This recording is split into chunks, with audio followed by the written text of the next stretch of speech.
Without my pets, my wallet would be full, my house would be clean, but my heart would be empty. Hey, what's up creatures? It's Em and I'm here today, oh my god I'm so nervous, and I'm here today to talk to you about animals and how they can help us with our mental health, and also my personal experiences dealing with animals every day and how that helps me. This is a video that I've been wanting to make for a little while because I've been dealing with my own struggles and demons recently, but I just didn't feel ready or able or brave enough to make this video, so I hope you guys can forgive me if I just seem a bit more nervous than usual. I am, and also this video is going to be somewhat experimental in places. This is the way that I felt best able to communicate what goes on in here in this video, so I hope you can enjoy it. This video might have some moments which might trigger those of you who have anxiety or depression or PTSD, so I just want to let you guys know that this is like an artistic video. I'm fine, I'm in a really good state of mind as I make this video today,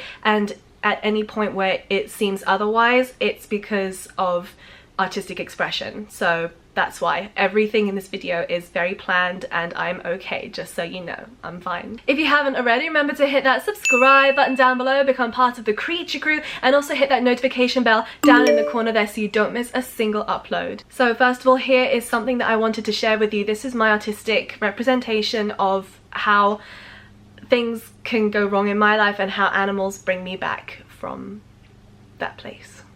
I hope you enjoy.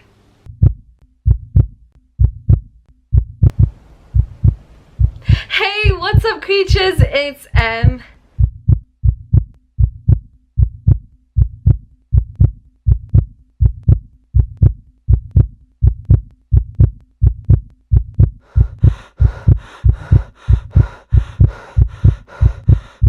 Look at this person. What do you see? What you see is a carefully selected 15 minutes of my life every week. 15 minutes of smiles, laughs, certainty, and stability. But what about the other 6 days, 23 hours, and 45 minutes of my life? Would you want to see? What you'd see is lots of this, and oh my god, so much of this. But I have a secret which stains my soul, which I can't put gloves on, scoop up, and chuck out with my ferret-soiled bedding. I'm guilty of pushing myself to the limit over and over.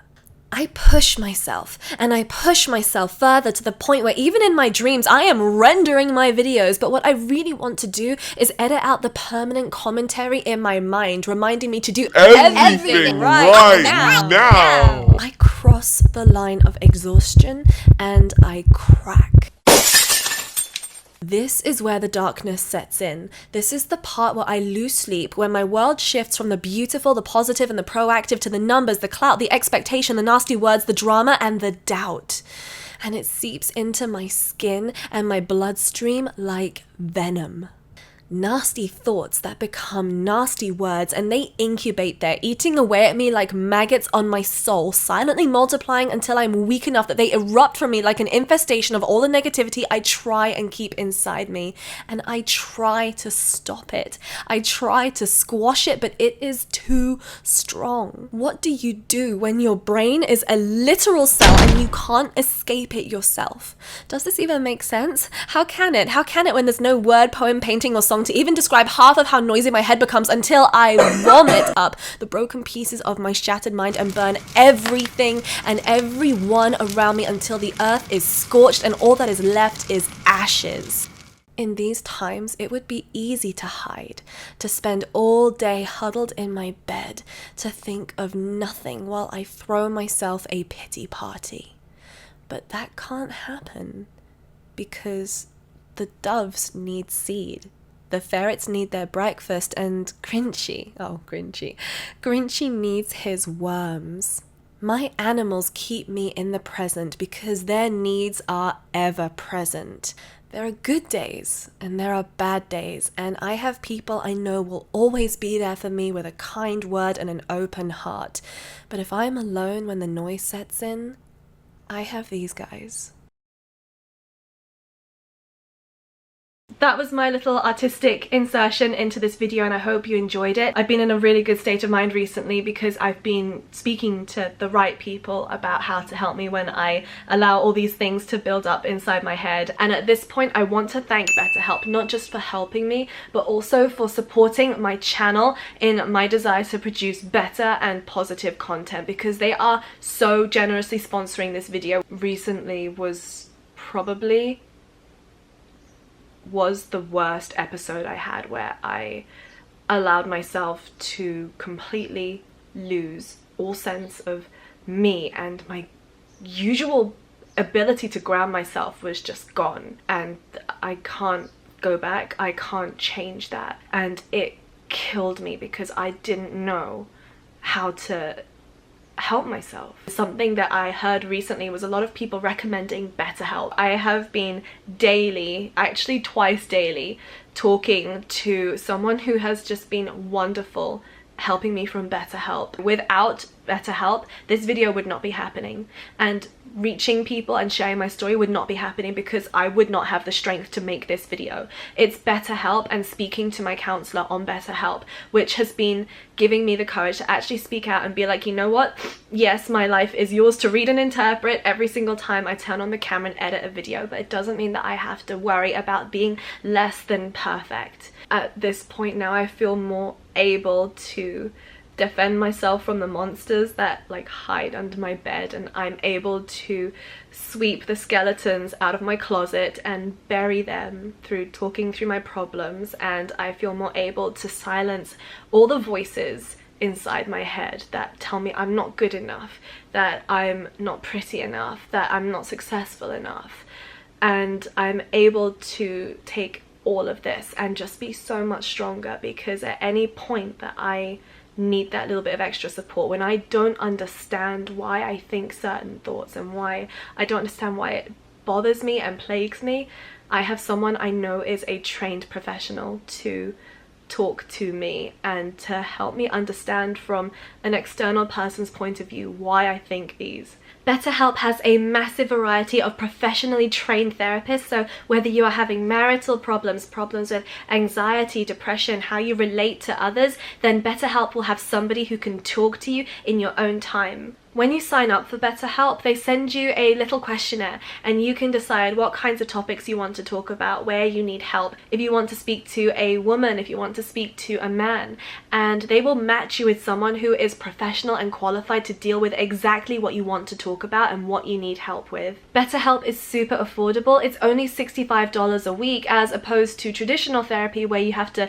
leave your house, travel out and talk to somebody, and it can cost anywhere between $100 to $300 for a single hour. BetterHelp really suits me because I don't necessarily want to go and see someone face to face all the time. Sometimes I just don't want to leave the house. So this is really helpful, and I hope that it's helpful for you guys as well. So check out my link down below and you can get started with BetterHelp and test it out and see what you think. And it might just be the same as me, where it's just the best thing that you could do for yourself. So for those of you who don't keep any pets at home, it might be difficult to understand, and I in a way hope that everybody gets to understand this at some point in their lives, but animals have a true magic in them. There's a reason why animals are said to have like animal magic. They can be so soothing and so calming. For me, every single day I can't afford to just stay in bed and wallow in self-pity, because my animals get me up and moving. There's no way that you can ignore a living, breathing creature in your house. And for me, the guilt of not looking after my animals would far outweigh any kind of emotional stress that I'm going through. So every single day, come rain or shine, no matter how positive or how lost in the darkness I feel at any one point, the animals get me up and motivated, and I have to get going because, my goodness, all the animals have so much that they need to have done. They need to be cleaned, they need to be fed and watered and loved. Like Pudding, for example, the skunk loves to be petted, and if I stay in bed all day, she is just going to sit around wondering why I'm not there and where her cuddles are. And that's the true tragedy, is if I'm having a bad day, the cuddles could not be given to the skunk. The crazy thing is that nobody really wants to clean out enclosures or wants to spend an hour a day just preparing the food to feed their animals. That's what I do every day, twice a day.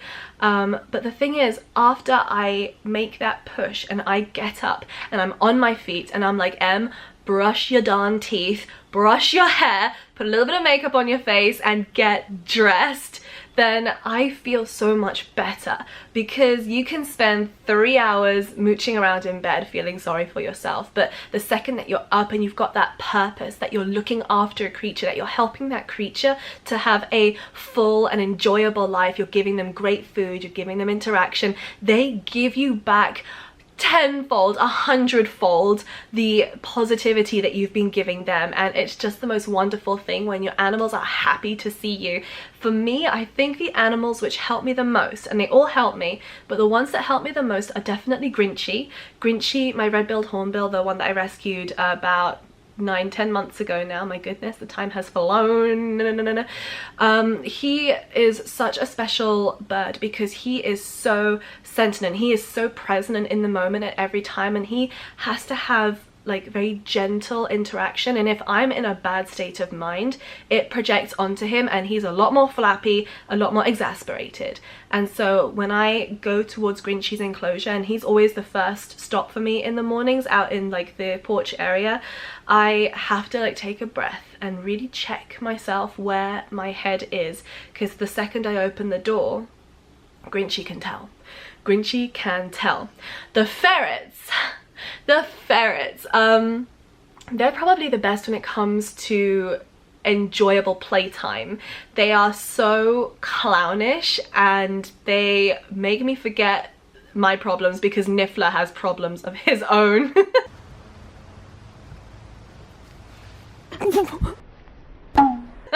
I don't know what's wrong with Niffler. There's something wrong with Niffler, like fundamentally, but I love him and I just think he's brilliantly clownish and fun.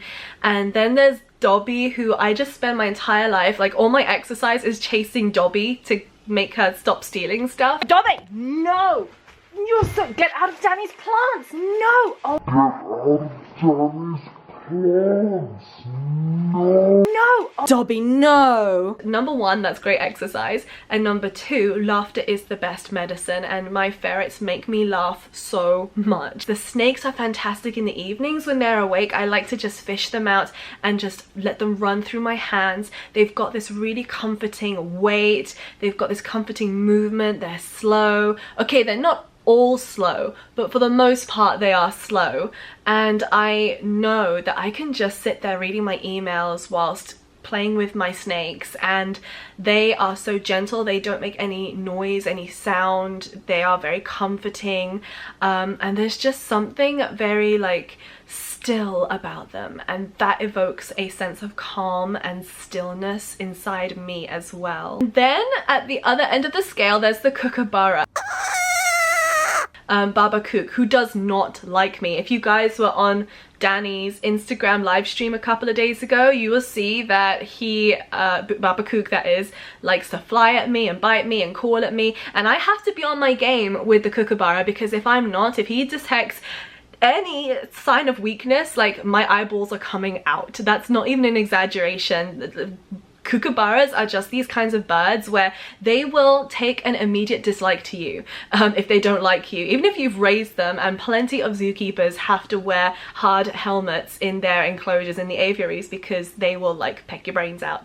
So if I'm not on my game with the kookaburra, then that's my fault and I get pecked and bitten. In fact, this is a kookaburra bite right there. Can you see right across there? That's a kookaburra bite, and this is a kookaburra bite right there. So but no matter what I'm feeling, if I am down about X, Y, or Z, I have to be present in the moment and to forget all of that and focus, because otherwise Baba Cook will eat my soul.